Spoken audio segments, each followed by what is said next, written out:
pagi hari ini. Ya, kita semuanya dipertemukan kembali di majelis ilmu, di majelis fikih, ya, fikih sholat khususnya. Dan insya Allah hari ini adalah penuntasan materi fikih sholat kita. Untuk yang baru bergabung, bisa mereview kembali materi-materi kita sebelumnya, video-video kajian kita ada di YouTube, namanya Soldah TV, ya, bisa disaksikan di sana. Yang sekarang pun ini sedang kita coba koneksi, ya, ke YouTube-nya. Kalau ternyata enggak, ini kita sudah record, nanti kita upload ulang insya Allah biar buat bahan murojaah bagi kita semua, ya, untuk khusus untuk materi hari ini insya Allah. Kemudian salam dan salam kita sampaikan kepada uswah hasanah kita Rasulullah Muhammad Sallallahu Alaihi Wasallam, kepada keluarga beliau, sahabat beliau, kemudian kaum muslimin yang masih senantiasa istiqomah dalam dakwah, ya. Kemudian berjuang, bertekad ingin mengembalikan kembali kehidupan Islam di tengah-tengah kita semua, insya Allah. Baik, kita awali kajian kita pada pagi hari ini dengan bacaan basmalah bersama-sama. Bismillahirrahmanirrahim. Selanjutnya kita sapa dulu ustadznya, sekaligus mungkin kita cek teknis soundnya sudah oke atau belum. Bismillahirrahmanirrahim. Assalamualaikum Ustadz. Waalaikumsalam warahmatullahi wabarakatuh. Soundnya bagus Ustadz, jernih. Bagaimana kabarnya Ustadz pagi ini? Alhamdulillah sehat. Alhamdulillah. Insya Allah sudah siap berarti Ustadz, ya? Insya Allah. Hari ini berarti penuntasan materi, ya Ustadz? Kan, insya Allah selesai hari ini. Ya, sampai full 1,5 jam atau mungkin ada sedikit porsi tanya jawab nanti Ustadz? Mudah-mudahan nanti ada porsi sedikit untuk tanya jawab. Ya, baik Ustadz. Berarti pekan depan insya Allah fokus sesi tanya jawab, ya, insya Allah, ya. Ya baik, untuk efektivitas waktu, barangkali kita langsung serahkan saja kepada guru kita, Ustadz Yuwana Rian. Saya coba koneksi agar bisa sharing screen. Ya, udah siap. Udah bisa sharing screen. Ya, kepada Ustadz, tafadhol maskur Ustadz. Bismillahirrahmanirrahim. Assalamualaikum warahmatullahi wabarakatuh. Warahmatullahi wabarakatuh. Alhamdulillah wassalatu wassalamu ala Rasulillah wa ala alihi wa sahbihi wa mawalah. Asyhadu an la ilaha illallah wahdahu la syarikalah wa asyhadu anna Muhammadan abduhu wa rasuluhu alladzi la nabiyya wa la rasula ba'da. Wa qad qala ta'ala fil Qur'anil Karim wa huwa asdaqul qailin. A'udzu billahi minasyaitonir rajim. Ya ayyuhalladzina amanu taqullaha haqqa tuqatih wa la tamutunna illa wa antum muslimun. Wa qala Nabi sallallahu alaihi wasallam bada al-islamu ghariban wa sayaudu kama bada ghariban fatuba lil ghuraba. Wa qala aidan may yuridillahu bihi khairan yufaqihu fid din. Shadaqallahul azim wa sadaqa rasul nabiyul karim. Alhamdulillah, sahabat-sahabat semua, hadirin kaum muslimin wal muslimat.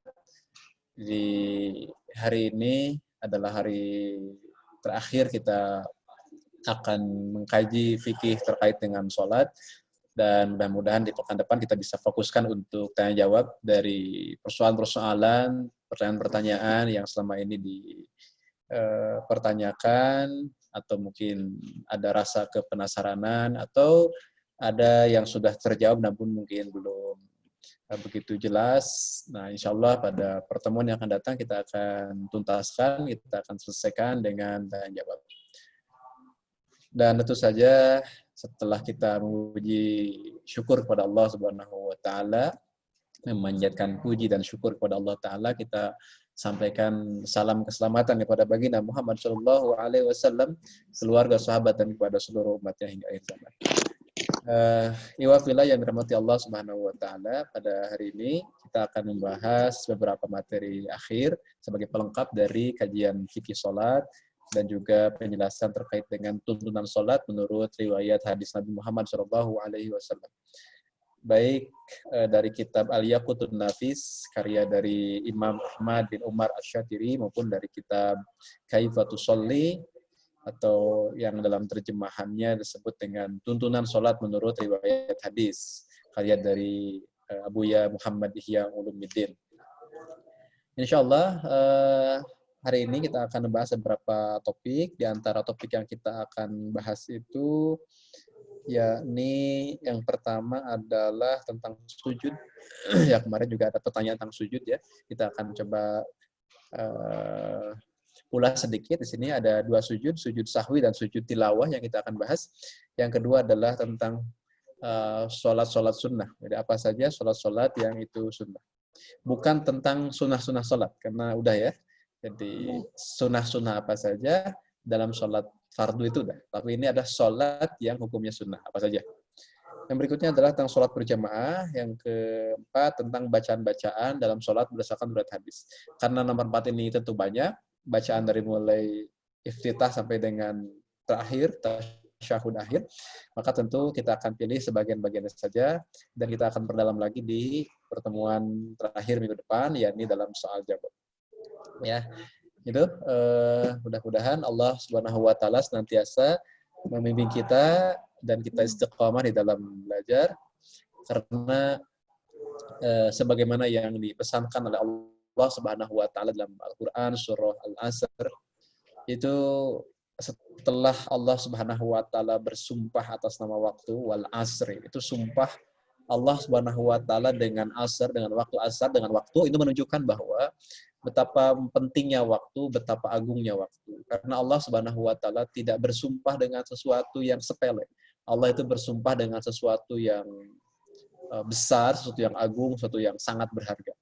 Jadi ketika Allah bersumpah dengan waktu, maka waktu itu adalah perkara yang amat berharga. Kemudian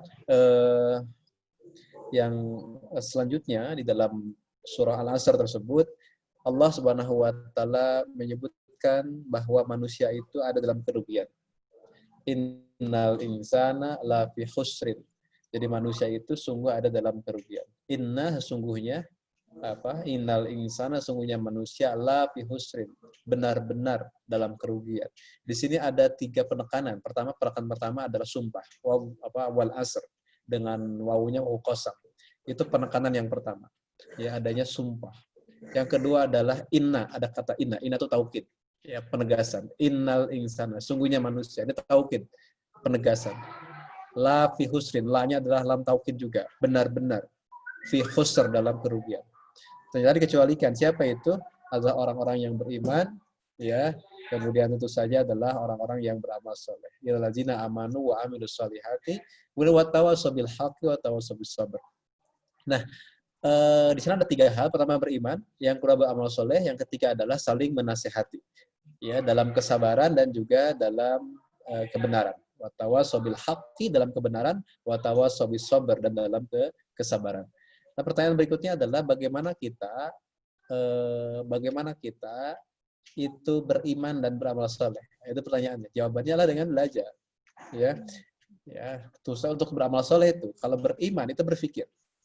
Makanya kan Allah Subhanahu wa taala dalam Al-Qur'an senantiasa menyinggung potensi yang Allah berikan kepada kita, yakni akal.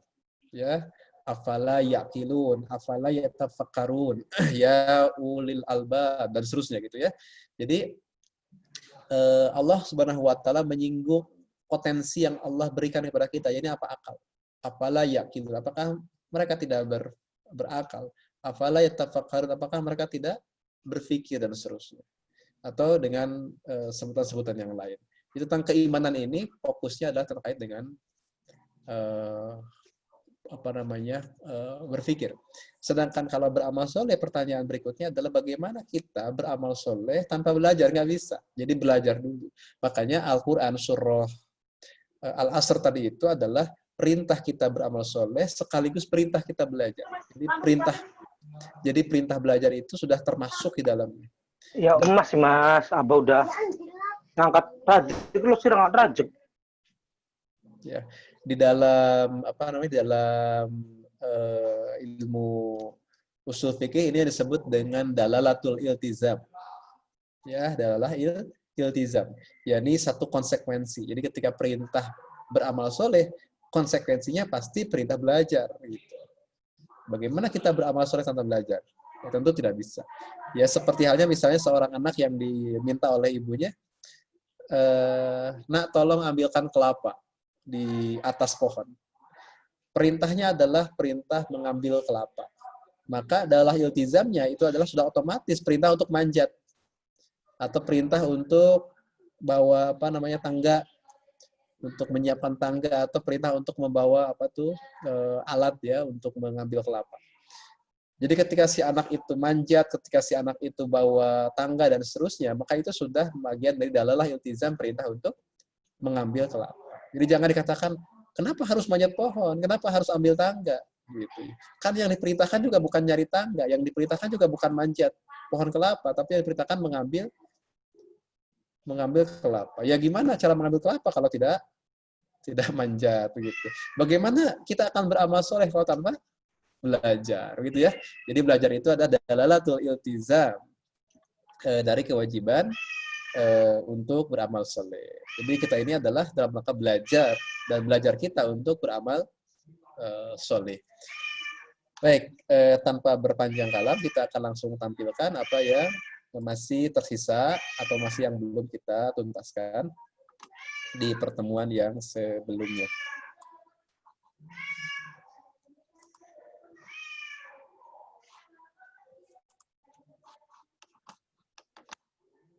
Baik, ini sudah ya, kita sudah menyelesaikan keutamaan dan hikmah sholat, kemudian dalil kewajiban sholat, kemudian juga keutamaan dan hikmah dari sholat. Ya, selanjutnya tentang fikih sholatnya dari mulai arti waktu-waktu sholat, kemudian selanjutnya adalah uzur-uzur sholat. Selanjutnya adalah waktu yang dilarang dari sisi waktu. Ya, kemudian syarat wajib sholat. Selanjutnya adalah rukun-rukun sholat. Ya, syarat sah sholat juga sudah. Kemudian apa dianjurkan untuk sujud sahwi. Selanjutnya adalah sunnah-sunnah sholat. Nah, ini sudah. Kemudian makruh sholat juga sudah. Jadi bahasan terakhir kita di sini adalah terkait dengan makruh sholat. Itu minggu lalu kita sudah membahas terkait dengan makruh sholat. Setelah sebelumnya kita membahas tentang sunnah sholat. Jadi apa saja yang disunnahkan, dianjurkan di dalam sholat, dan apa saja yang tidak disukai atau dimakruhkan dalam sholat itu. Nah, sekarang kita akan masuk ke dalam bahasan sujud sahwi, yakni bahasan pelengkap saja dari bahasan-bahasan yang utama. Jadi Bapak Ibu semua, bahasan utama sudah selesai, ya sudah selesai, tinggal nanti pelengkapan-pelengkapannya saja. Dikatakan di sini sujud sahwi. Sujud sahwi sajdatani Qubailas salam. Jadi sujud sahwi ini adalah sujud dua, yang jumlahnya dua, yakni dua sujud sebelum salam. Ya. Kemudian dikatakan di situ yusannani li ahadi arba'ati asya'a, yang dimana sujud sahwi itu disunnahkan. Jadi kalau pas nanti sujud sahwi lupa lagi begitu ya, itu jangan menyesal. Gimana orangnya pelupa gimana ya? Karena ini sunnah. Jadi misalnya kita ragu tuh sholat, ini udah 4 rakaat atau 3 rakaat, maka tetapan berapa kemarin? 3 rakaat kan? 3 rakaat. Ya, berarti nambah lagi 1 lagi. Kemudian diakhiri dengan sujud sahwi. Begitu mau sujud sahwi lupa, tiba-tiba udah salah. Udah double rupanya, lupa bilangan rakaat dan juga mau sujud sahwi lupa lagi malah. Ya, mungkin terlalu banyak tagihan jadi lupa, ya lupa terus. Nah, nggak apa-apa, tetap sholatnya adalah sah karena sujud sahwi ini hukumnya adalah sunnah. Ya, jadi sujud sahwi ini hukumnya adalah sunnah. Nah, disunahkan karena satu dari 4 sebab katanya. Yang pertama adalah tarki ba'din min ab'adus sholati au ba'dihi walau harfan. Jadi yang pertama adalah meninggalkan salah satu dari ab'ad sholat atau sebagiannya meskipun hanya satu harfan, ya satu satu kalimat ya, satu huruf bisa satu kata lah, ya. Meskipun hanya satu huruf. Ya, misalnya tasyahud tasyahud awal, itu kan sunnah ab'ad ya. Nah, kita lupa membaca tasyahud awal. Ya, membaca tasyahud awal. Kemudian kita tutup dengan sujud sahwi. Karena sujud sujud sahwi itu untuk poin yang pertama ketika kita meninggalkan ab'ad sholat. Apa saja ab'ad sholat sudah di bahasan yang lalu, ya di antaranya adalah tasyahud awal. Kita lupa tasyahud awal, maka saat kita lupa tasyahud awal berarti udah biarkan saja. Jangan udah berdiri gitu ya, udah baca Al-Fatihah di atas, udah gini, oh iya lupa, belum tasyahud awal. Balik lagi ke bawah, itu batal jadinya. Ya, udah biarin aja kalau lupa tasyahud awal biarkan saja. Teruskan sholat kita ya. Kemudian diakhiri dengan apa? Diakhiri dengan sujud sahwi. Nah itu ya, walaupun hanya satu kalimat di situ. Dikatakan juga yang kedua adalah wa fi'ali ma yubtilu amduhu wala yubtilu sahwuhu idza fu'ila sahwan. Jadi melakukan sesuatu yang membatalkan sholat apabila disengaja. Jadi kita melakukan sesuatu itu dapat membatalkan sholat kalau kita lakukan dengan sengaja. Tetapi katanya dia melakukannya dengan tidak sengaja. Jadi kalau kita melakukan sesuatu dengan tidak sengaja pada sesuatu yang kalau sengaja itu batal sholatnya, maka kita tutup dengan sujud sahwi karena nggak sengaja kan? Nggak sengaja. Ya, misalnya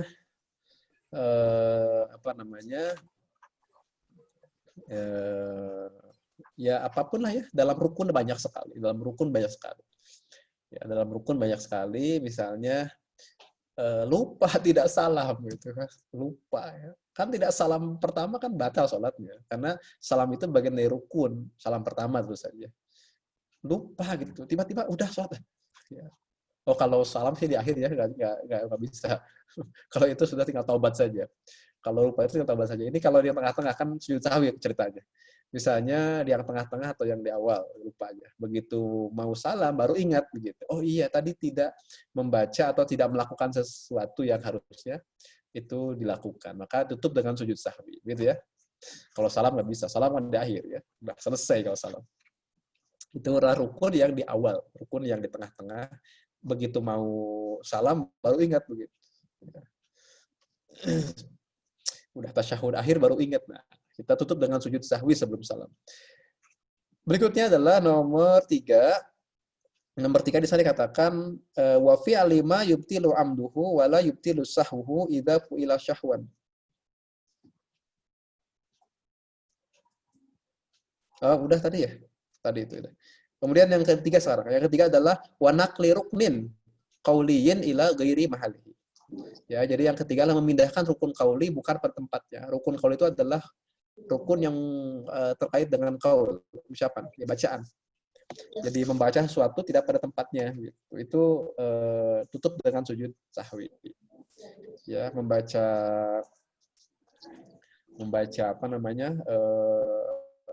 Al-Fatihah adalah ketika berdiri, bukan ketika di tempat yang lain.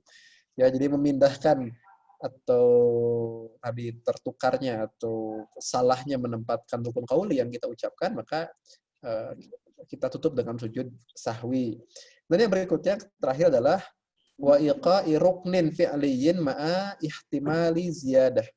Ya, ini melakukan rukun fi'li. Rukun fi'li itu berarti perbuatan. Fi'li itu perbuatan, kalau qauli perkataan. Yang ia perbuat ya, dengan kemungkinan apa? Ihtimal ziyadah, dengan kemungkinan kelebihan. Karena misalnya lupa bilangan rakaat, apakah 3 atau 4, maka kita tetapkan 3 kan, ambil yang kecil. Nah itu berarti ada ihtimal tuh, ada kemungkinan kita kelebihan. Boleh jadi kan 4 sebenarnya, tambah 1 jadi 5 gitu. Sholat zuhur 5 rakaat kan nggak ada.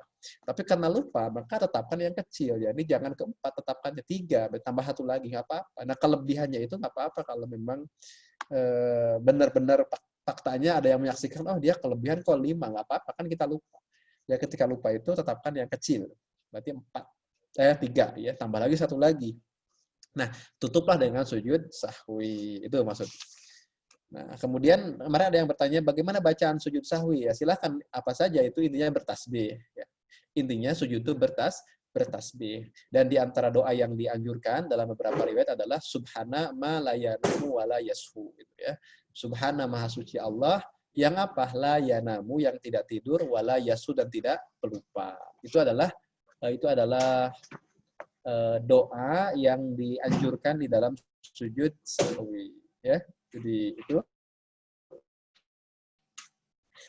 Aduh nggak hafal, ya masa nggak hafal ya, pendek, subhana ma la yanamu wa la yasu. Tapi bener nggak hafal nih baru pertama kali, ya sudah tasbih saja, subhanallah begitu ya, cukup bertasbih saja. Kalau tasbih nggak hafal bagaimana? Insya Allah hafal ya kalau tasbih. Berikutnya yang selanjutnya adalah ini sujud sahwi, sudah saya terjemahkan. Ya kemarin-kemarin kan belum saya terjemahkan tuh semuanya, sekarang udah. Kemudian saya sujud tilawah. Apa itu sujud tilawah? Dikatakan yang disebut dengan sujud tilawah adalah sujud tilawah arba'a asyrata sajadatan. Tusannu dakhilas sholati wa kharijaha. Fi arba'ata asyara maudi'an minal Qur'ani wa laysa minha shad. Bal sajadatuha sajadatu syukrin. Di bahasan sujud tilawah ini dikatakan sujud tilawah itu ada 14 tempat. Ada arba'a asyrata sajadatan, ada 14 tempat. Sujud tilawah disunnahkan dalam sholat dan di luar sholat. Jadi sujud tilawah itu tidak hanya di luar sholat, tapi juga di dalam sholat. Di luar sholat misalnya ketika kita tilawah Al-Quran, ya, ketika kita menemukan ayat sajadah langsung kita sujud, gitu, ya. Kaifiyahnya menghadap kiblat dan kita baca tasbih di dalam, gitu ya. Jadi menghadap kiblat, kita kemudian tentu saja punya wudhu ya, karena kita baca Quran ya harus punya wudhu tentu saja. Kemudian kita sujud dengan menghadap kiblat, baca tasbih, kemudian selesai. Nah itu adalah sujud tilawah. Jadi bisa di luar atau di dalam sholat. Di luar sholat itu seperti ketika kita tilawah Al-Quran. Dalam sholat ketika kita membaca surat dalam pembacaan surat ketika berdiri, ya. Ketika kita baca surat, menemukan sujud tilawah, maka disunahkan kita bersujud. Apakah kita munfarid ataukah kita berjamaah? Terutama kalau jadi imam. Tapi kalau kita jadi makmum, ya ikuti imam. Ya. Kalau imam nggak sujud, ya ikuti nggak sujud, nggak usah. Tapi kalau imam sujud, ikuti sujud. Nah, saat kita jadi imam, ketemu ayat-ayat sajadah, maka kita sujud. Ya, sujud tilawah. Tapi kalau kita belum pernah melakukannya di masjid, maka kalau mau baca ayat sajadah sebelum sholat, kasih dulu informasi ke bapak-bapak. Bapak, nanti kita akan baca surat ini, ya. Saya akan baca surat ini misalnya, dan di dalamnya ada ayat sajadah. Nanti kita sujud bersama-sama, ya. Disunahkan untuk sujud tilawah. Karena kalau tidak diumumkan ke jamaah, ya, dan itu pertama kalinya kita melakukan sujud tilawah, nanti kaget tuh. Lagi berdiri tiba-tiba sujud. Ini kenapa nih Ustadz ini misalnya gitu ya. Jangan-jangan dia lupa. Karena anggapannya lupa langsung diisyarati dengan isyarat subhanallah, subhanallah gitu ya. Nah, padahal dia sedang sujud tilawah. Jadi kalau jadi imam sebelum dimulai sholat sampaikan kepada jamaah, bapak-bapak semua, atau kalau jamaahnya ada ibu-ibu, bapak-ibu semua, nanti saya akan baca surah apa, misalnya surah Al-Alaq misalnya, yang di dalamnya ada ayat sajadah, dan kita nanti akan sujud tilawah. Nah, gitu. Jadi nggak kaget nantinya. Jadi dikatakan dakhilas sholati, di dalam sholat, wa kharijaha, atau di luar sholat. Wa fi arba'ata asyara maudi'an minal Qur'an, ternyata ada 14 tempat dalam Al-Quran yang merupakan ayat sajadah. Bukan termasuk atau tidak termasuk di dalamnya surah Shad. Kenapa? Karena ia termasuk sujud syukur dalam surah Shad itu. Kemarin ada yang bertanya kalau tidak salah, bagaimana tata caranya? Tata caranya tinggal menghadap kiblat dan kita sujud.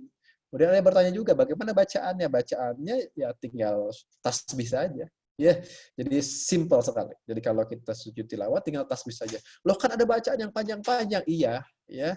Bacaannya itu banyak sekali. Jadi Bapak Ibu mau ikut yang mana silahkan. Semakin panjang, doanya semakin mantap, semakin bagus. Gitu. Bisa jadi yang pendek kalau memang kita nggak hafal. Contoh yang pendek adalah riwayat dari Huzaifah.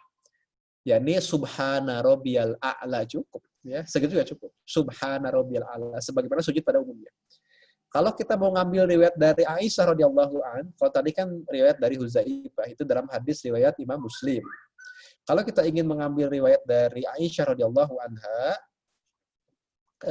itu adalah hadis riwayat Imam Bukhari dan Imam Muslim. Beliau mengatakan subhanaka Allahumma rabbana wa bihamdika Allahumma gfirli, bisa ya.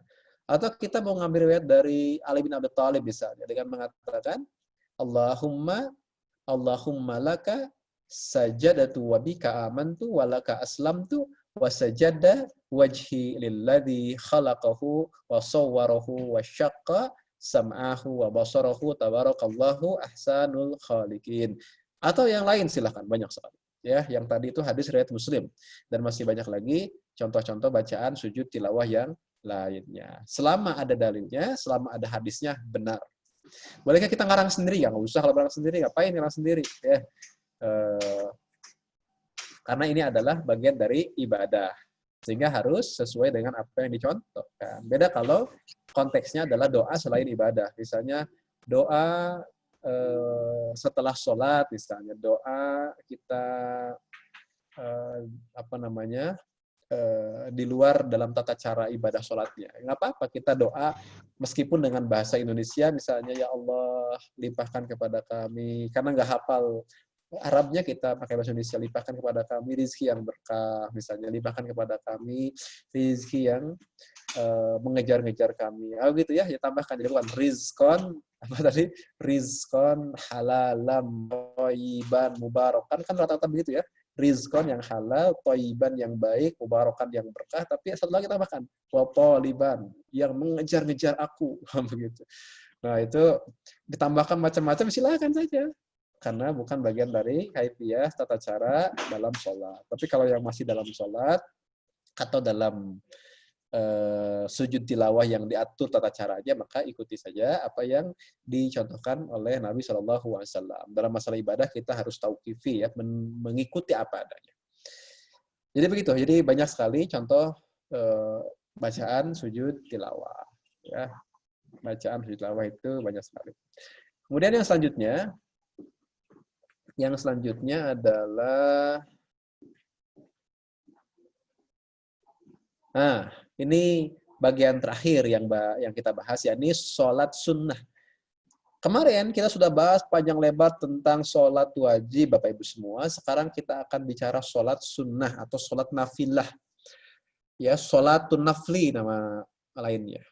An-naflu lugatan az-ziyadah. An-naflu, yakni an-naflu itu lugatan secara bahasa, az-ziyadah adalah tambahan. Tambahan ya. Makanya sholat nafilah itu sholat tambahan, ya Bapak Ibu semua. Ketika dikatakan kita harus mendawamkan, merutinkan sholat nawafil, sholat nafilah, itu berarti sholat tambahan. Tambahan dari apa?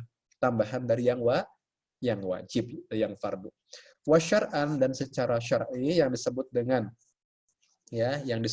sholat nafilah adalah ma talabahu syar'u talaban ghairu jazimin. Yakni suatu perintah yang diperintahkan oleh syariat dengan perintah yang tidak tegas, yang ghairu jazimin, ya. Dan dikatakan di situ wa nawafilu, salat nawafil itu banyak sekali katanya. Ya, banyak sekali. Wa nawafilu sholati katsiratun. Ya, nawafil salat itu katsiratun, banyak sekali.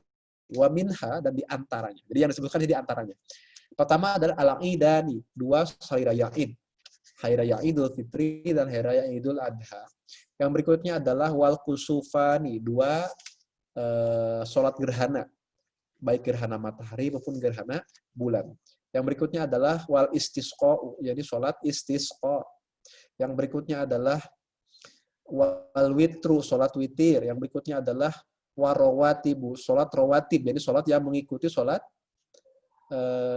fardu kita, ya. Kemudian adalah wat tarawih, sholat tarawih. Kemudian sholat duha, ya.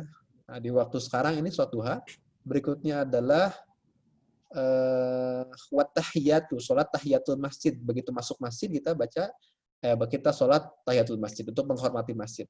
Berikutnya adalah wasunnatul wudu'i, sholat sunnah wudu, ya. Begitu.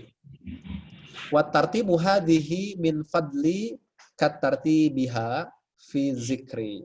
Urutan keutamaan dalam sholat ini adalah sebagaimana urutannya dalam penyebutannya di sini. Jadi beliau katanya sudah mengurutkan berdasarkan mana yang paling utama, begitu ya. Nah, Bapak Ibu semua, inilah adalah contoh-contoh sholat sunnah. Ya, contoh-contoh sholat sunnah. Sholat Id, insya Allah ya, ini kita lakukan. Ya, bahkan yang tidak pernah sholat fardu pun, kalau sholat id kan biasanya rame ya, rame untuk ikut serta dalam sholat id. Ya. Kemudian kusuf, ya mungkin jarang ya kita sholat kusuf karena tergantung dari fenomena alam, yakni sholat berdasarkan fenomena alam, apakah gerhana matahari atau gerhana bulan. Istisqa juga sama, ketika kita minta hujan di saat kemarau yang berkepanjangan. Wal witru adalah sholat witir di malam hari, penutup dari sholat malam kita. Rawatib yang mengikuti sholat tadi, sholat fardu, tarawih itu biasanya kita lakukan di malam hari Ramadan. Duha di waktu duha, tahiyatul masjid ketika masuk masjid, sunnah wudhu ketika setelah selesai kita berwudhu. Itu adalah di antara sholat sunnah. Dan masih banyak sholat sunnah yang lain yang tidak disebutkan di sini. Termasuk adalah sholat tahajud, dia ada sholat hajat, dan seterusnya. Wallahu ta'ala alam. Barangkali itu bahasan kita terkait dengan sholat sunnah.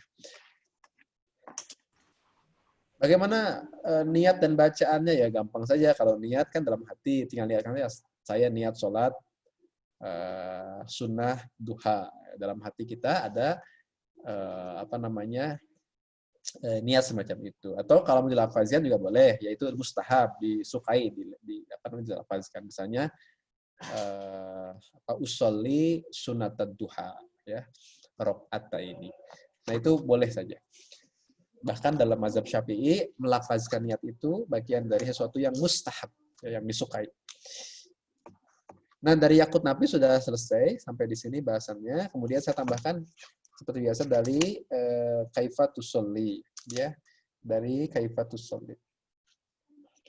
Nah, terkait dengan sholat jamaah, ya, dari kitab Yakut Nafi sebenarnya ada bahasan tentang sholat jamaah.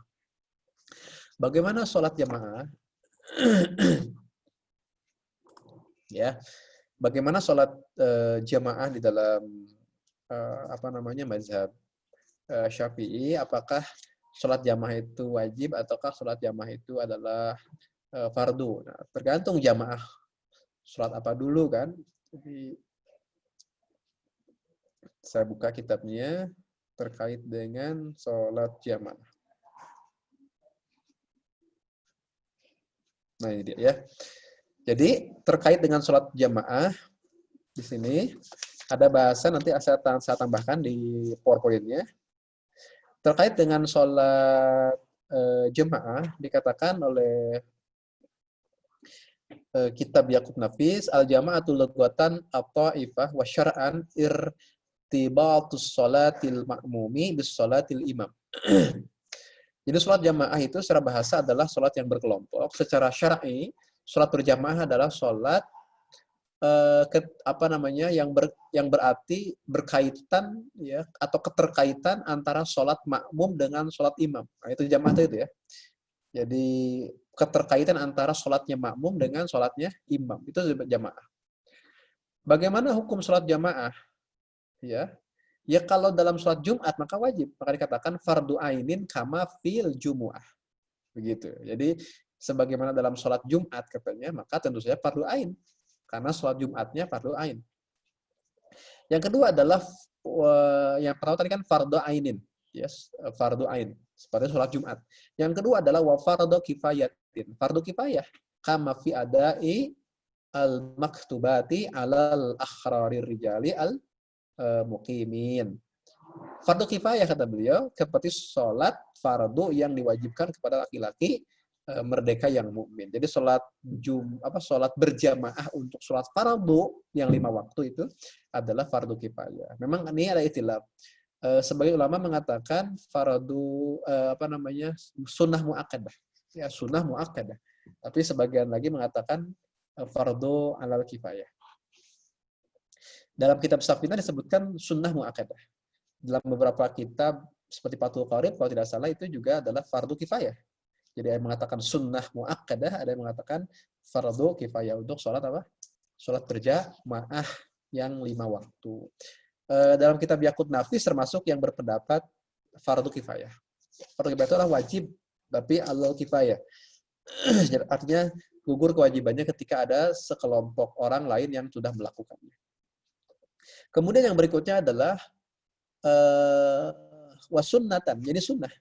Kama fil janazati wal idani. Jadi sholat berjamaah dalam sholat jenazah dan dalam sholat Aid itu adalah sunnah. Artinya apa? Artinya sholat jenazah bisa sendiri. Ya, karena berjamaahnya dalam sholat jenazah itu adalah sunnah. Demikian juga adalah dalam 2 hari raya Aid, itu juga sunnah. Makanya kemarin ketika sholat Aid ya, kita dianjurkan atau sangat ditekankan untuk menghindari kerumunan, perkumpulan orang. Maka bisa sholat Aid secara munfarid. Bisa di rumah. Kalau di rumah berarti berjamaah dengan anggota keluarga, sama ada khutbahnya, ada segala macam lengkap. Nah, tetapi bisa jadi sholat Aid itu dilakukan secara munfarid. Kalau munfarid maka tentu tidak mesti ada sholat, tidak mesti ada khutbahnya. Ya, tidak mesti ada khutbahnya. Langsung aja sholat 2 rakaat dengan kaifiyah tertentu, misalnya 7 takbir di rakaat pertama dan 5 takbir di rakaat kedua, ya begitu, di luar takbiratul ihram dan takbir intiqal. Jadi itu ya, jadi hukumnya sunnah kalau untuk sholat jenazah dan sholat 2 hari raya, ya. Jadi yang sunnah itu bukan sholat jenazahnya. Sholat jenazahnya adalah wajib kifayah, ya. Sholat jenazahnya fardhu kifayah. Kemudian 2 hari raya juga adalah sunnah muakkadah. Jadi yang sunnah di sini adalah berjamaahnya. Paham ya Bu ya? Ini sedang berjamaah. Bapak Ibu semua, bisa jadi juga sholat berjamaah itu kata kitab Yaqut Nafis katakan mubahatan kama fi rawatibi wa tasbihi. Jadi sholat berjamaah itu mubah pada kasus sholat rawatib dan tasbih. Jadi misalnya kita sholat ba'da zuhur berjamaah itu mubah, ya. Bukan bid'ah tapi boleh mubah. Tapi lebih utama dilakukan sendiri. Itu mubah saja. Mau sendiri boleh, mau berjamaah boleh. Kemudian juga bisa yang berikutnya, yang kelima adalah makruhatan. Makruh sholat berjamaah itu apa? Kama fil ada'i khalfal qodoi wa aksihi. Kapan makruh itu? Seperti melakukan sholat ada, sholat pada waktunya, dengan bermakmum kepada orang yang sholatnya qodho, sholat yang di luar waktunya, atau sebaliknya. Orang yang qodho bermakmum yang kepada yang adaan, yang melakukan sholat pada waktunya. Itu makruh. Ya, itu adalah makruh. Kemudian yang berikutnya, sholat berjamaah bisa menjadi mamnu'atan, terlarang. Kama idhah talafa nazamus sholataini kasubhin wa khusufin. Ya. Jadi, seperti misalnya sholat dengan tata cara yang berbeda. Ya, misalnya orang yang sholat subuh bermakmum kepada orang yang sholat gerhana. Itu dalam kitab Yaqut Nafis begitu. Ya. Dalam kitab Yaqut Nafis disebutkan demikian, yakni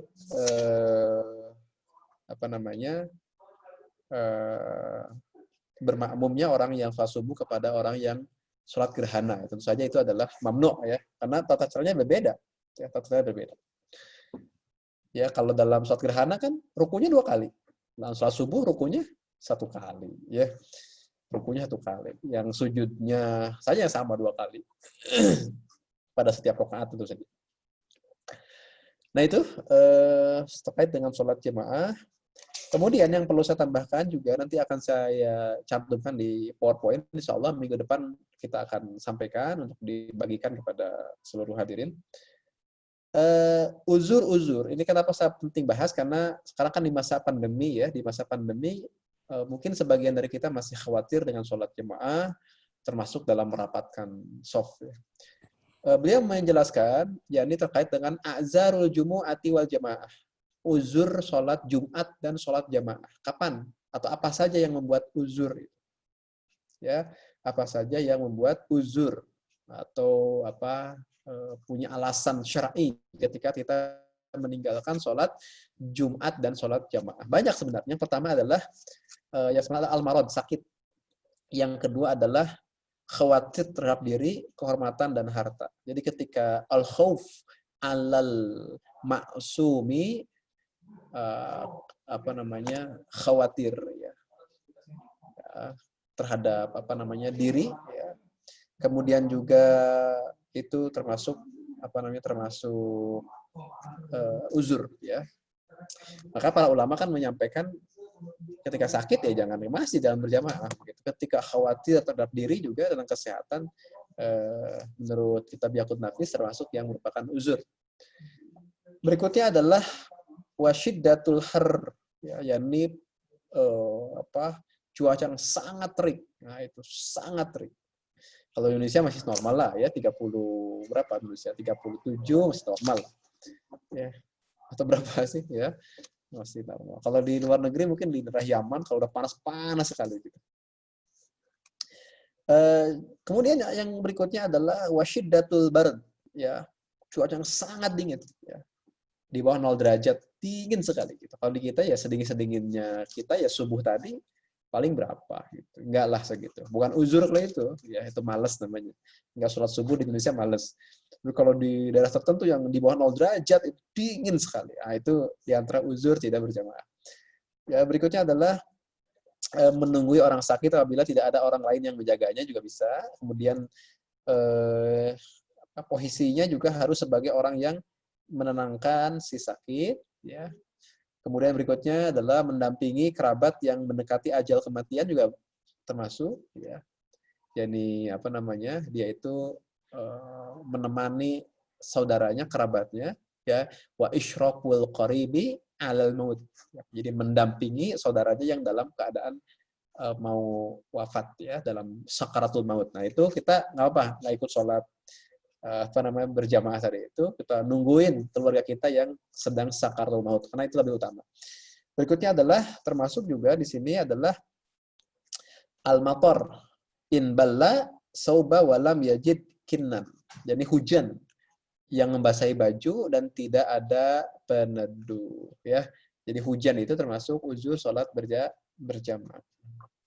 Ya kalau ada payung, apalagi dekat masjidnya ya tinggal bawa payung, pakai payung dan hadir ke masjid. Kemudian yang selanjutnya masih tentang sholat berjamaah. Ini juga ada hal yang penting menurut saya yang harus kita ketahui dalam sholat berjamaah.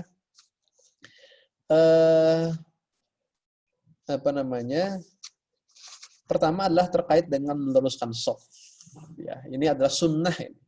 Jadi sunnahul jamaahati katsiratun minha. Sunnahnya sholat berjamaah itu adalah taswiyatus sufufi, yakni meluruskan shaf. Ya.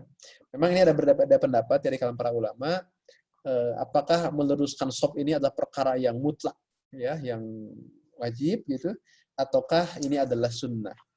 Kalau jumhur ulama mengatakan sunnah, ya, tapi ada juga ulama ya yang menetapkan itu adalah suatu hal yang harus, yang wajib.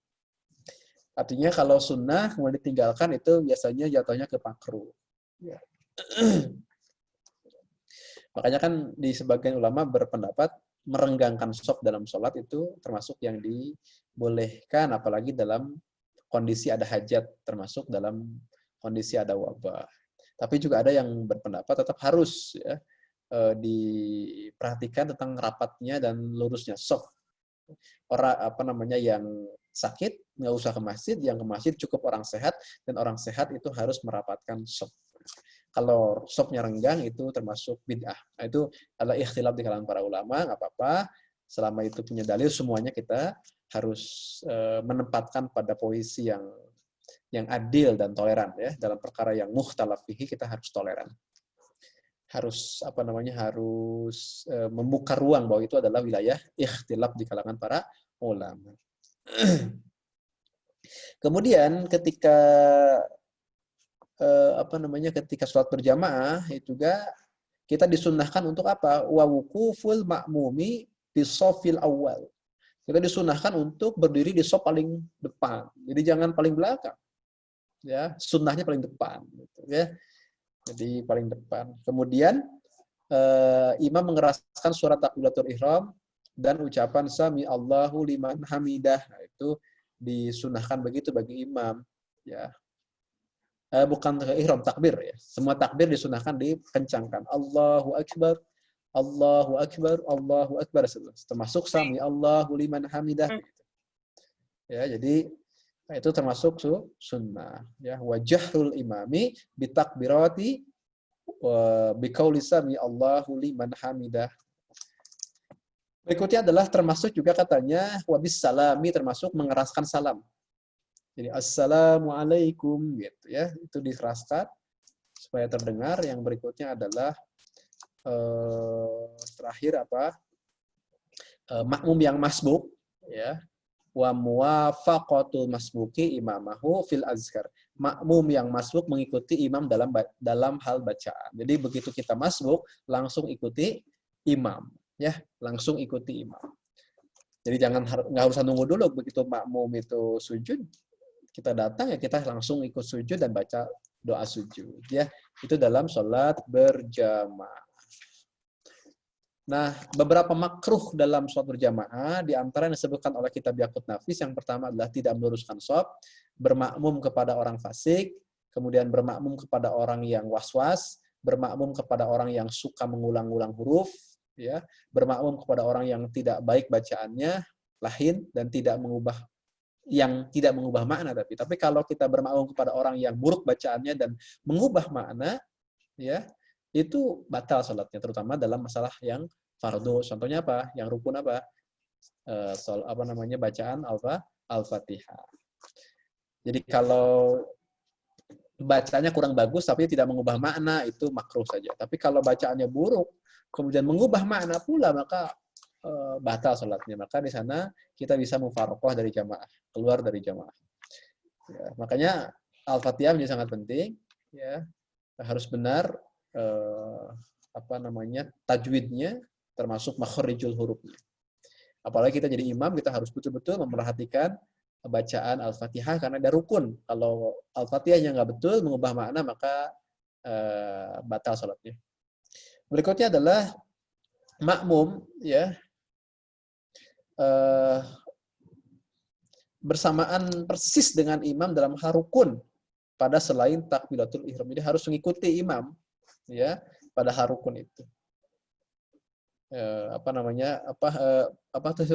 Bersamaan tuh ininya barengan, itu makruh.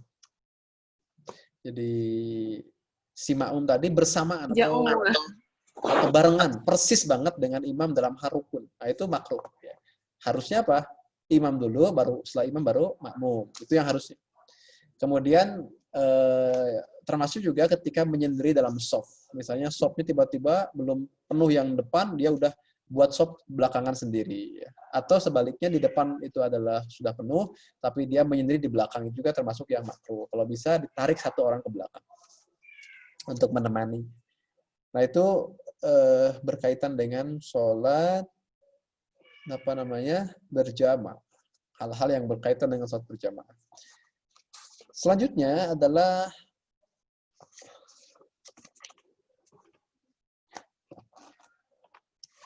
dalam kitab Haifatus Sholli, saya perlu sampaikan, ya, terkait dengan meluruskan shaf. Ya, halaman 29 di kitabnya. Kita lihat. Terkait dengan meluruskan shaf, memang beliau termasuk yang menekankan shaf itu harus lurus. Harus lurus, bahkan disunnahkan, diutamakan kalau bisa rapat. Ya. Dalilnya adalah hadis Nabi Shallallahu Alaihi Wasallam dari Samurah bin Jundub, meriwayatkan bahwasannya Nabi Shallallahu Alaihi Wasallam bersabda, ala tasuffunu kama tasuffu al malaikatu wa inda rabbihim. Qulna wa kaifa tasuffu al malaikatu wa inda rabbihim? Qala yutimmuna as-sufufa al-muqaddamatu wa yatarassuna bis-safi. Ini adalah hadis riwayat dari Imam Abu Daud di dalam kitab sunannya. Kata Nabi, tidakkah kalian berbaris seperti malaikat berbaris di hadapan Tuhan mereka? Nah, gitu ya. Ini perintah untuk berbaris rapi. Kami bertanya, bagaimana malaikat berbaris di hadapan Tuhan mereka? Ya. Kaifa tasuful malaikatu inda rabbihim, gimana katanya? Dijawab. Kata Nabi, mereka menyempurnakan barisan di depannya dan mereka melekat atau rapat dalam barisan. Jadi yutimuna as-sufufa al-muqaddamah. Yang kedua adalah wa yatarassuna fis-safi. Itu argumentasi yang dibangun oleh beliau berdasarkan hadis riwayat Imam Abu Dawud. Termasuk juga dalam hadis riwayat Imam Ibnu Majah dalam kitab Sunannya. Hadis ini dari hadis sahabat Anas bin Malik radhiyallahu an meriwayatkan bahwasanya Rasulullah SAW bersabda, "Suwu sufufakum fa inna taswiyatas sufufi min tamamis shalah." Ya, jadi suwu, luruskan saf-saf kalian, ya. Suwu sufufakum fa inna taswiyata, karena sesungguhnya lurusnya saf salat min tamamis shalah, bagian dari keutamaan salat. Tapi Bapak Ibu semua, lurus dan rapatnya saf itu, baik yang berpendapat dia adalah satu hal yang harus maupun yang berpendapat dia adalah sunnah saja, tetapi kedua pendapat tersebut tetap sama bahwasannya lurus dan rapatnya saf bukanlah rukun dan syarat dalam sholat berjamaah. Begitu. Karena dia bukan rukun dan syarat dalam sholat berjamaah, berarti sholatnya tetap sah. Paham ya? Jadi baik ulama yang berpendapat bahwa lurus dan rapatnya saf itu adalah sunnah saja, ataukah yang berpendapat lurus dan rapatnya saf itu adalah satu kemestian, itu satu hal yang wajib. Tetapi kedua ulama atau kedua pendapat tersebut tidak ada yang menyatakan bahwa lurus dan rapatnya saf adalah rukun atau syarat dalam berjamaah. Artinya orang yang tidak lurus dan rapat dalam shafnya dalam berjamaah tidak membatalkan sholat jamaahnya. Paham ya? Di situ. Jadi kita tahu pentingnya mengetahui mana rukun, mana syarat, sehingga kita akan bisa menentukan ini tuh membatalkan ataukah tidak. Ya, ini tuh adalah perkara yang membatalkan ataukah tidak. Baik, itu terkait dengan ikhtilaf di dalam meluruskan dan merapatkan shaf. Kemudian masih dalam kitab Kaifatus Sholli yang saya akan jelaskan. Sekarang adalah masuk ke pembahasan doa-doa. Ini yang paling akhir sekali ini. Atau bacaan-bacaan. Ya, bacaan-bacaan. Kan kalau sunnah ketika berdiri sudah ya, kemarin di pertemuan 2 minggu lalu. Jadi menundukkan kepala, mengarah ke pandangan tempat sujud, tidak mengangkat pandangan mata ke atas, tidak melihat sesuatu yang dapat melupakan atau mengecohkan atau mengacaukan kehusyuan. Ketika berdiri, kakinya tuh rapat gitu ya. Harusnya kan renggang kita berdiri. Nah, itu. Jadi sunnahnya merenggangkan kaki, kemudian memakai sarung atau celana yang tidak menutup mata kaki, itu kan sunnah-sunnah. Nah, kemudian tentang memejamkan mata, kemarin kan para ulama beda pendapat, ada mengatakan boleh, ada mengatakan tidak boleh. Tapi kompromi pendapat di kalangan para ulama itu berdasarkan hadis-hadis Nabi SAW. Ada yang menetapkan hadis itu tidak bolehnya merem gitu, ada yang hadis-hadis menunjukkan bahwa para sahabat merem. Nah, maka jama'unya atau komprominya adalah para ulama mengatakan selama selama bisa konsentrasi tanpa harus pejam, maka harus melek, ya harus buka mata begitu. Tapi kalau bisa konsentrasi atau khusyunya hanya dengan memejamkan mata, maka nggak apa-apa memejamkan mata, begitu ya.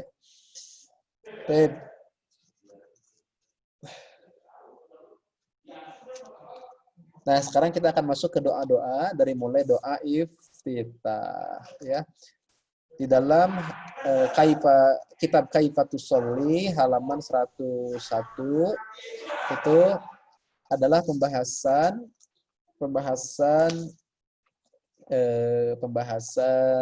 doa iftitah ya. Jadi bacaan iftitah terserah mau yang mana saja, yang penting ada riwayatnya. Contoh, yang pertama adalah yang Allahu Akbar kabira, ya. Allahu Akbar kabira walhamdulillahi katsira wa subhanallahi bukratan wa asila. Ini riwayat dari Abdullah bin Umar. Hadis ini ada dalam riwayat Imam An-Nasa'i. Ya. Demikian juga yang wajah tu wajhiya. Ya, wajah tu wajhiya lilladzi fataras samawati wal arda hanifan muslima wa ma ana minal musyrikin. Inna sholati wa nusuki wa mahyaya wa mamati lillahi rabbil alamin. La syarika lahu wa bidzalika umirtu wa ana minal muslimin. Ini adalah riwayat Ali bin Abi Thalib. Ada dalam Sunan An-Nasa'i dan juga dalam riwayat Imam Muslim dalam kitab sahihnya. Berikutnya mau pakai yang Allahumma ba'id baini. Allahumma ba'id baini wa baina khotoyaya kama ba'adta bainal masyriqi wal maghrib. Allahumma naqini minal khotoya kama yunaqqa sawabu wa ma yunaqqa saubul abyadu minad danasi. Allahumma gsil khotoyaya bil ma'i wassalji wal barad. Ini adalah riwayat dari Abu Hurairah. Kita bisa jumpai di dalam hadis riwayat Imam Ahmad, termasuk juga dalam Sahih Bukhari, ya, dari Abu Hurairah. Itu Allahumma ba'id baini wa baina khotoyaya. Kemudian mau pakai Allahu Akbar kabiro yang berulang. Contoh misalnya Allahu Akbar kabiro, Allahu Akbar kabiro, Allahu Akbar kabiro sampai 3 kali. Walhamdulillahi katsira wa subhanallahi bukratan wa asla, dan seterusnya. Itu juga ada riwayatnya, yakni dari Jubair bin Mut'aim. Kita bisa jumpai dalam hadis riwayat Imam Ibnu Majah dan juga dalam Sunan Kubro'nya Baihaqi dan juga dalam Sunan Abu Dawud. Atau mau pakai misalnya subhanaka Allahumma wa bihamdika juga ada. Ini dalam riwayat dari Aisyah radhiyallahu anha sebagaimana kita jumpai di dalam Sunan Abu Dawud. Atau mau pakai Allah alhamdulillahi hamdan katsiran thayyiban mubarakan fih juga silakan, ya. Itu ada dalam riwayat Anas bin Malik radhiyallahu anhu sebagaimana kita jumpai dalam hadis riwayat An-Nasa'i. Nah, itu riwayat-riwayatnya. Memang para ulama mengatakan bahwa ada riwayat yang paling sahih, ada, ya. Ada riwayat yang paling sahih, yakni riwayat dari Abu Hurairah menurut Ihya. Tapi semuanya adalah sahih.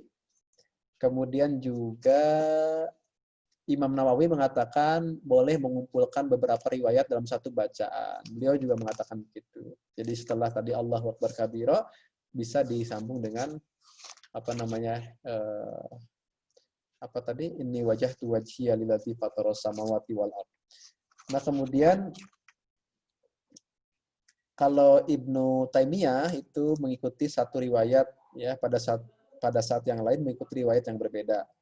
Itu sebagaimana dijelaskan oleh Imam Alauddin bin Hasan, ya. Jadi tidak menggabungkan tapi bisa jadi mengganti-ganti. Misalnya pada suatu waktu pakai riwayat yang ini, pada waktu yang lain riwayat yang itu. Ya, itu, ya. Itu sebagaimana dijelaskan oleh Alauddin bin Hasan. Nah, demikianlah kurang lebih apa yang menjadi doa dalam iftitah. Kalau kita lihat pendapat para ulama misalnya, menurut Ibnu Khubairah dan Syekh Taqiyuddin bin Ibnu Taimiyah itu memilih untuk mengumpulkan riwayat Aisyah dengan Ali kata beliau. Tapi kalau pendapat yang lain ada yang mengumpulkan riwayat Abu Hurairah dengan riwayat yang lain, ya. Jadi itu menurut An-Nawawi dalam kitabnya, yakni kitab beliau Al-Azkar, itu boleh mengumpulkan kedua atau beberapa riwayat dari doa iftitah tersebut. Itu terkait dengan doa. Kemudian terkait dengan bacaan Al-Fatihah sudah saya jelaskan, karena ini ada rukun maka harus betul sekali, ya. Harus betul sekali, jangan sampai mengubah makna. Wajib membaca Al-Fatihah dalam sholat. Kalau tidak, maka batal sholatnya. Al-Fatihah dibaca setiap rakaat. Ya, bukan hanya dalam 2 rakaat, tapi dalam setiap rakaat. Kalau rakaatnya ada 3, kalau 4, ya 4. Ya, kemudian kalau membaca ta'awud silahkan, itu sunnah. Baca ta'awud dulu, kemudian membaca basmalah, dan seterusnya. Ya, terutama yang berpendapat bahwa basmalah bagian dari Al-Fatihah, ya, dalam mazhab Syafi'i basmalah bagian dari Al-Fatihah. Maka kalau tidak dibaca maka tidak kalau tidak dibaca maka tidak sah ya salatnya karena ada yang terlewat. Selanjutnya yang perlu saya sampaikan juga terkait dengan baca basmalahnya, boleh keras, boleh juga tidak keras. Ya, boleh lirih, boleh. Misalnya Bismillahirrahmanirrahim. Langsung Alhamdulillahirabbil alamin. Tapi boleh juga dizaharkan sejak awal. Bismillahirrahmanirrahim. Alhamdulillahirabbil alamin juga boleh ya. Tapi yang tidak boleh tidak dibaca sama sekali. Itu yang tidak boleh. Dalam mazhab Syafi'i itu karena bagian dari Al-Fatihah. Kemudian juga yang berikutnya adalah apakah boleh tidak membaca basmalah ya, dalam mazhab Imam Malik itu boleh karena tidak termasuk bagian dari Al-Fatihah. Dalam mazhab Maliki, tapi kalau dalam 3 mazhab itu adalah bagian dari Al-Fatihah. Jadi pendapat Syafi'i, Hanafi, dan juga Hanbali bagian dari Al-Fatihah. Tapi kalau dalam mazhab Maliki, basmalah bukan bagian dari Al-Fatihah. Kemudian yang selanjutnya,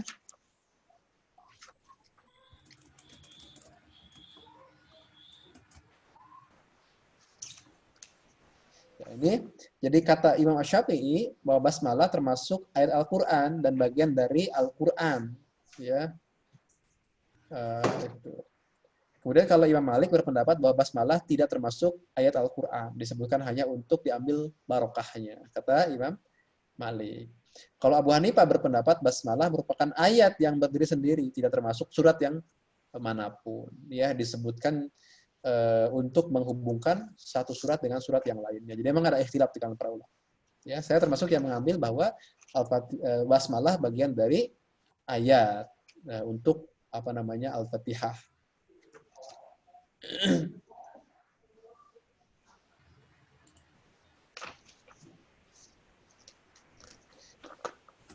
Dan di dalam ayat-ayat surat yang lain juga bagian dari Al-Quran, tapi dia tidak disebut sebagai ayat pertama.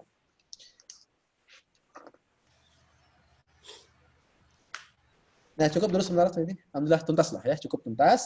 Adapun bacaan-bacaan lain tentu saja sangat banyak. Ya, setelah Al-Fatihah nanti kan ke surat. Surat itu sunnah, boleh baca surat apa saja.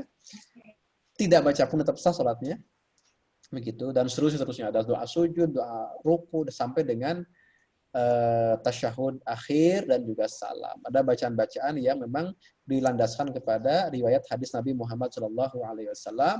Termasuk mungkin yang agak sulit saya jelaskan di sini adalah tata cara praktiknya. Ya, gimana cara ruku, cara sujud itu agak susah, jadi harus ada tutorial khusus ya. Boleh jadi mungkin depan mungkin kita bisa contohkan bagaimana ruku yang benar, sujud yang benar begitu.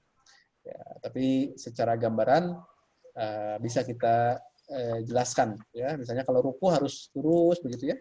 Kemudian kalau sujud posisi kaki belakang itu tidak rapat, kemudian juga si jarinya menghadap ke depan dan seterusnya. Itu adalah beberapa tata cara yang bisa kita perhatikan di dalam ruku dan sujud yang benar. Kalau berdiri harus tegak berdiri, tangan di depan, gitu ya. Nah itu tata cara yang memang bisa kita nanti perdalam lebih lanjut lagi. Sementara saya kira cukup. Alhamdulillah dari pertemuan pertama sampai dengan pertemuan ke-8 ya, berapa? Tuntas sudah pembahasan fikih sholat, minus praktek ya, minus praktek. Ini kalau dengan plus praktek tentu saja perlu tutorial khusus. Sudah tuntas ya, dan apa yang saya sampaikan dari kitab Al-Yaqutun Nafis sudah selesai. Kemudian dari kitab Kaifatus Sholi juga sebagiannya sudah disampaikan, tapi ada beberapa bagian bacaan-bacaan lain yang belum saya sampaikan karena tentu saja akan sangat banyak ya kalau kita harus mencontohkan semua bacaan yang diriwayatkan oleh hadis dalam setiap gerakannya. Tadi Al-Fatihah iftitah saja ada banyak versi riwayat dan semuanya bisa diamalkan. Tergantung kita mengambil riwayat yang mana. Mohon maaf dari segala kehilafan, mudah-mudahan bukan hanya menjadi ilmu yang berkah, tetapi justru lebih jauh daripada itu, ini menjadi wasilah ibadah sholat kita diterima oleh Allah Subhanahu wa taala. Barakallahu li wa lakum. Wassalamualaikum warahmatullahi wabarakatuh. Waalaikumsalam warahmatullahi wabarakatuh. Barakallah wa jazakallah khairan atas ilmunya. Semoga menjadi bekal penting bagi kita semua di sini. Berikutnya kita buka sesi tanya jawab. Mungkin ada beberapa yang sudah bertanya. Ini dari Pak Yudi. Dari Pak Yudi Darmawan. Bagaimana jika dalam sholat sunnah kita pakai Al-Quran dalam membaca surat plus gerakan membuka lembaran halaman. Tujuannya agar memperbanyak bacaan dalam sholat. Ini terkait gerakan-gerakan dalam sholat barangkali. Ya, para ulama beda pendapat terkait dengan membawa Al-Quran dalam sholat. Ya, antara yang mengatakan boleh, ada yang tidak boleh. Jadi, saya termasuk yang selama ada ulama yang berpendapat bahwa itu adalah tidak mengapa, dan dibangun berdasarkan dalil, maka kita beramal dengan pendapat itu nggak masalah. Ya, itu jadi perkara itu perkara yang di kalangan para ulama diperselisihkan, berarti ini perkara yang mukhtalaf fihi. Ya. Kalau mukhtalaf fihi, maka kita tinggal mengambil mana yang kita percayai, pendapat ulama mana yang bisa kita rujuk. Ya, tapi tidak serta-merta yang berbeda itu adalah misalnya keliru atau dianggap batal atau dianggap bid'ah dan seterusnya. Enggak begitu ya. Salah. Jadi bahasan ini bahasan yang kalau saya kupas tuh memang panjang dan melelahkan. Kajian hadisnya itu panjang. Karena kalau kita runut sejak bagaimana para ulama itu memahami hadis-hadis terkait dengan membawa mushaf ketika sholat, itu panjang sekali. Seperti pertanyaan misalnya apa? Seperti pertanyaan misalnya terkait dengan rakaat di dalam sholat tarawih itu kan. Sebenarnya panjang sekali Pak, bahasnya panjang. Ya, saya senantiasa sering mengatakan dibangun berdasarkan dalil maka sah untuk kita ikuti. Ya, kalau mau lebih dalam ya kita bisa pelajari bagaimana pendapat-pendapat tersebut, argumentasinya, dan kita bisa memilih pendapat yang menurut kita lebih dipercaya. Ya.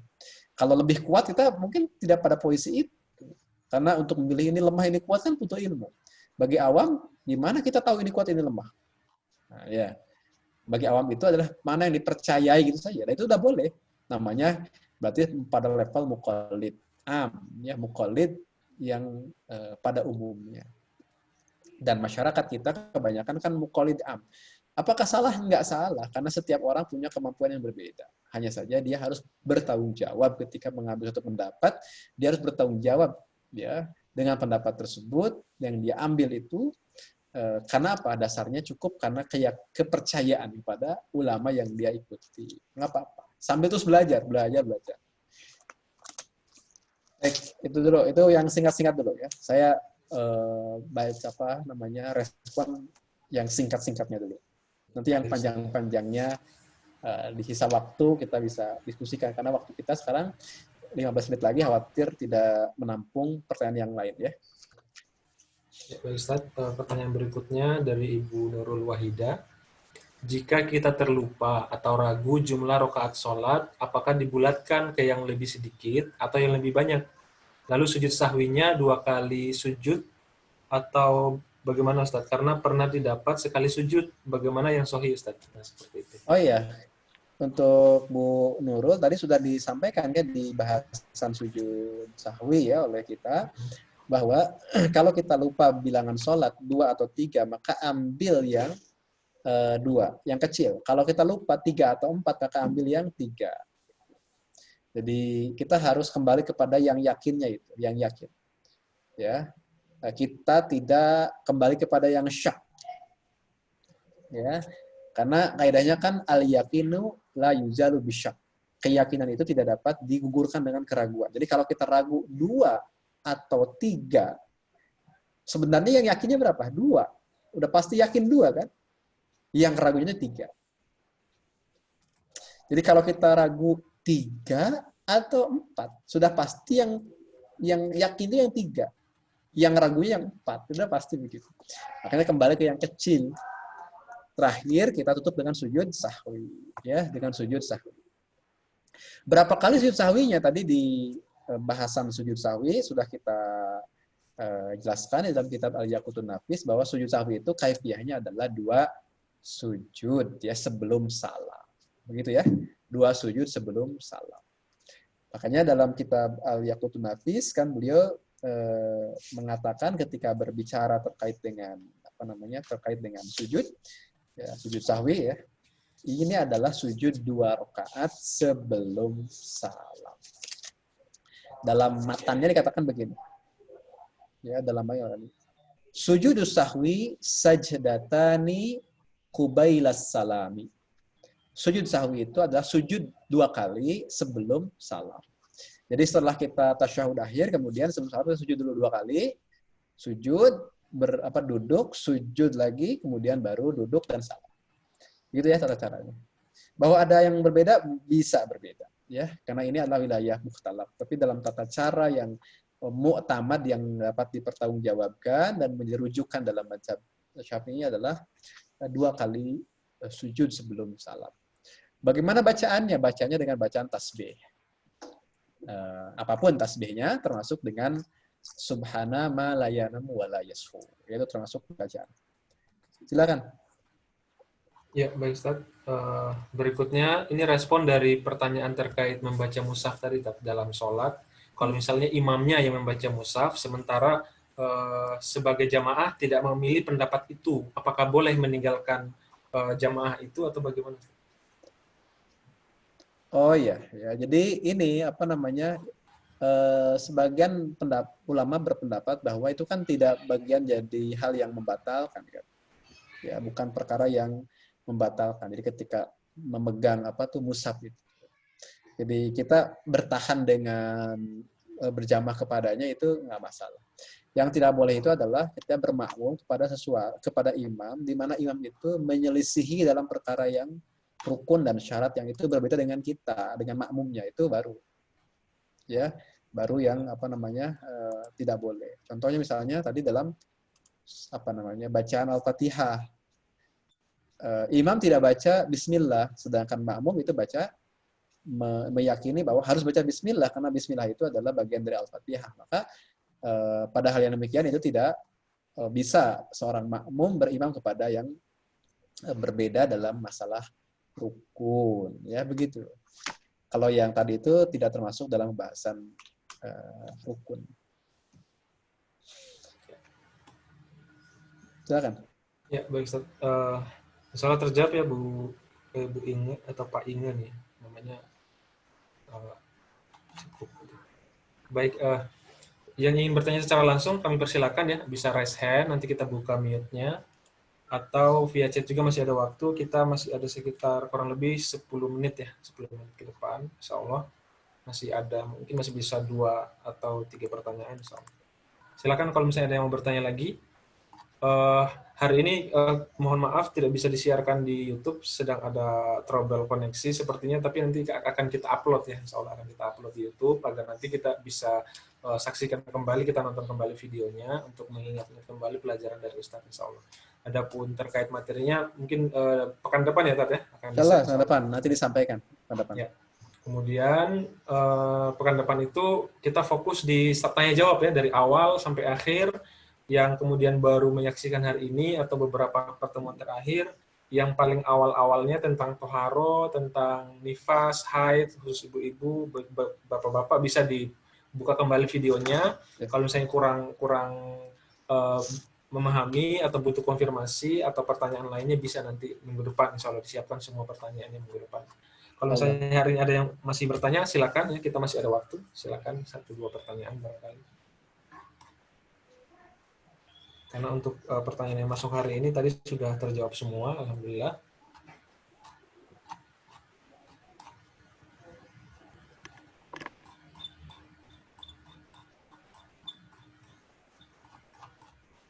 Ya, sambil menunggu, barangkali mau konfirmasi terkait sholat tadi, yang rapatkan soft tadi untuk dalam kondisi pandemi ini, itu apakah memang boleh-boleh sih semua karena memang semua ada dalilnya, atau sebagai mungkin ya dalil yang terkuat gitu untuk mutabinya itu seperti apa? Iya. Sebenarnya kalau jumhur ulama, mayoritas para ulama mengatakan rapatnya sop itu sunnah, renggangnya sop itu makruh. Dan ketika ada hajat, seperti misalnya karena khawatir wabah dan seterusnya, itu justru jadi tidak mengapa. Awalnya makruh menjadi tidak mengapa. Itu menurut jumhur ulama. Tapi juga ada sebagian ulama yang berpendapat itu adalah suatu hal yang wajib. Misalnya dalam soal jawab terbaru yang dikeluarkan oleh Syekh Atta bin Khalil Abu Rashdah, beliau tetap berpendapat harus rapat sop itu. Tetapi harus dipahami beliau berpendapat dalam tataran yang sangat ideal. Dalil yang beliau bangun adalah dalil yang sangat kokoh, dalil yang sangat kuat. Namun beliau pada tataran yang ideal. Apa ideal itu? Kata beliau kan, ketika sakit, orang yang sakit, orang yang PDP begitu ya, orang yang terinfeksi virus, maka jangan ke masjid. Sehingga di masjid itu hanyalah orang sehat. Dan orang sehat rapatkan sopnya kan gitu. Jadi beliau berbicara pada tataran yang sangat ideal. Nah, tentu saja soal ajab beliau itu adalah soal ajab yang sangat luar biasa, dibangun berdasarkan dalil yang juga sangat kokoh. Hanya saja memang butuh perincian, gitu ya, perincian. Di mana apa? Di mana pada hari ini antara orang yang sakit dengan orang yang sehat kan tidak dapat dipisahkan hari ini, ya. Kenapa? Karena tidak ada pengecekan setiap individu warga negara. Ya, dipastikan dicek. Bahkan ada juga orang-orang yang merasa sehat, tapi ternyata dia itu orang tanpa gejala atau OTG. Nah, hal-hal ini tentu saja membutuhkan perincian dan pendalaman. Jadi pendapat beliau sudah tepat bahwa memang yang sakit itu tidak ke masjid, yang sehat itu ke masjid. Karena semuanya sehat, maka rapatkan sop. Ngapain direnggangkan begitu? Ya, jadi memang begitu. Jadi kita harus mengerti betul tataran ideal. Maka kalau kondisinya sehat demikian, direnggangkan juga sopnya gitu ya. Kemudian karena itu semata-mata perintah dari penguasa, kata beliau kan dalam kesimpulannya, maka dosanya ditanggung oleh penguasa yang memerintahkan itu. Nah, jadi begitu. Jadi kita tidak boleh melepaskan pembahasan yang beliau sampaikan dari pembahasan pembahasan keumatan, pembahasan fikih dan juga masalah keumatan. Jadi bukan murni masalah fikih. Karena kalau murni masalah fikih, nanti perlu ada perincian yang lebih detail lagi. Misalnya, bagaimana kondisi di Indonesia khususnya kan, ketika tidak ada pengecekan. Ketika tidak ada pengecekan antara orang yang sehat dengan orang yang sakit itu betul-betul terpisah. Ya, benar terpisah. Berarti dicek satu persatu. Di kita kan nggak jelas mana yang sehat mana sakit. Saya nih ya, auzubillah. Ini sehat atau nggak saya? Gitu. Terinfeksi tidak? Gitu.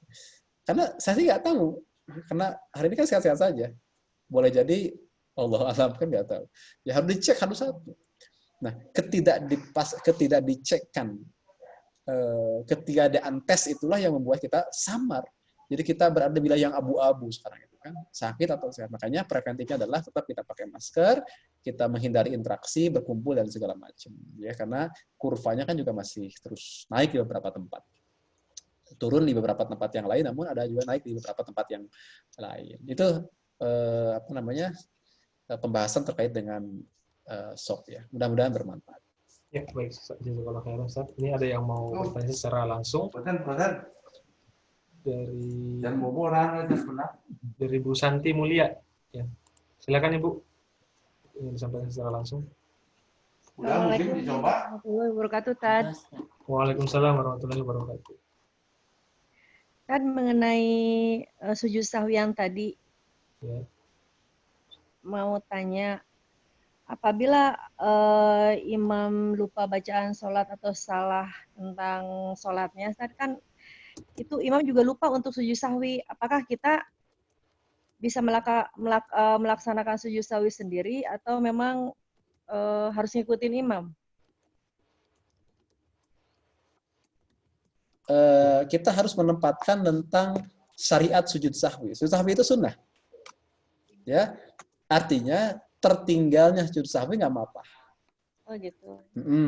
Sunnah. Jadi tidak lantas tidak lantas kita menjadi batal sholat. Misalnya kita lupa atau imam lupa tasyahud awal. Tasyahud awal kan abad, ya abad di dalam sholat. Jadi sunnah yang dianjurkan sujud sahwi. Kemudian imam lewat saja sujud tasyahud awal itu. Jadi ketika imam itu harusnya tasyahud awal, dia malah berdiri. Udah berdiri, kemudian dia baca Al-Fatihah gitu ya, secara sir kan di rakaat yang ketiga itu. Nah, maka si jamaah kan tidak harus mengatakan subhanallah karena udah berdiri. Ya. Ya, kenapa? Karena itu sudah berpindah kepada rukun fi'li yang berikutnya. Justru ketika dia sudah berdiri, bahkan sudah baca Al-Fatihah, mendengar sayup-sayup suara subhanallah, subhanallah di belakang, atau ada yang menepuk dari ibu-ibu. Kemudian dia duduk lagi ke bawah ya, karena tegang atau karena juga nggak paham fikih, maka jadi batal salatnya justru. Karena dia berpindah dari satu rukun fi'li mundur berikutnya. Nggak boleh. Begitu dia lupa, maka biarkan saja. Kecuali kalau kita mengetahui gelagat rupa ketika dia mau beranjak berdiri, si makmum sudah melihat, maka subhanallah. Itu nggak apa-apa. Asalkan si imam belum berdiri. Nah, ceritanya si imam itu lupa sampai dengan salam dan dia tidak merasa ada yang salah. Ya, sampai dengan salam assalamualaikum, assalamualaikum. Ikuti saja nggak apa-apa. Ya, apa itu saja. Jadi sujud sahwi itu adalah sesuatu yang disunnahkan, dan juga tadi abad sholat seperti tasyahud awal itu bukanlah rukun dalam sholat. Gitu, bukanlah rukun. Baik itu Bu ya. Boleh satu lagi, Tad? Silakan. Kalau kita sebagai makmum, itu safnya ada di kiri, di tengah, apa di kanan sih, Tad? Untuk yang nisa ya, perempuan ya Bu? Ya. Untuk yang ibu-ibu atau untuk makmum secara umum? Enggak. Misalkan kita sholat nih, berdua sama suami, kita sebagai makmum kan. Itu saf kita ada ya di sebelah kiri, atau di tengah, atau di kanan gitu. Oh iya, nanti itu tergantung Bu ya, tergantung jumlah orangnya, tergantung laki-laki kita berdua Tad. Nah, kalau berdua itu di sebelah kanan, kalau laki-laki itu di sebelah kanan rapat. Ya, rapat sejajar maksudnya, rapat sejajar. Sebelah kanannya imam sejajar. Kalau laki-laki, tapi kalau perempuan agak ke belakang. Ya, sebenarnya syariatnya itu adalah sejajar kalau berdua itu kalau laki-laki, tapi beberapa sahabat karena mengedepankan adab seringkali suka mundur sedikit gitu. Karena dia nggak mau sejajar dengan Rasulullah SAW. Nah itu para guru kami sering menyatakan bahwa ada adab yang memang diakui syariat, padahal dia menyelisih riwayat. Contohnya adalah adabnya sahabat ketika dia itu mundur sedikit karena tidak mau sejajar dengan Rasulullah karena adabnya itu, dan dibiarkan gitu. Jadi itu contoh-contoh yang menarik.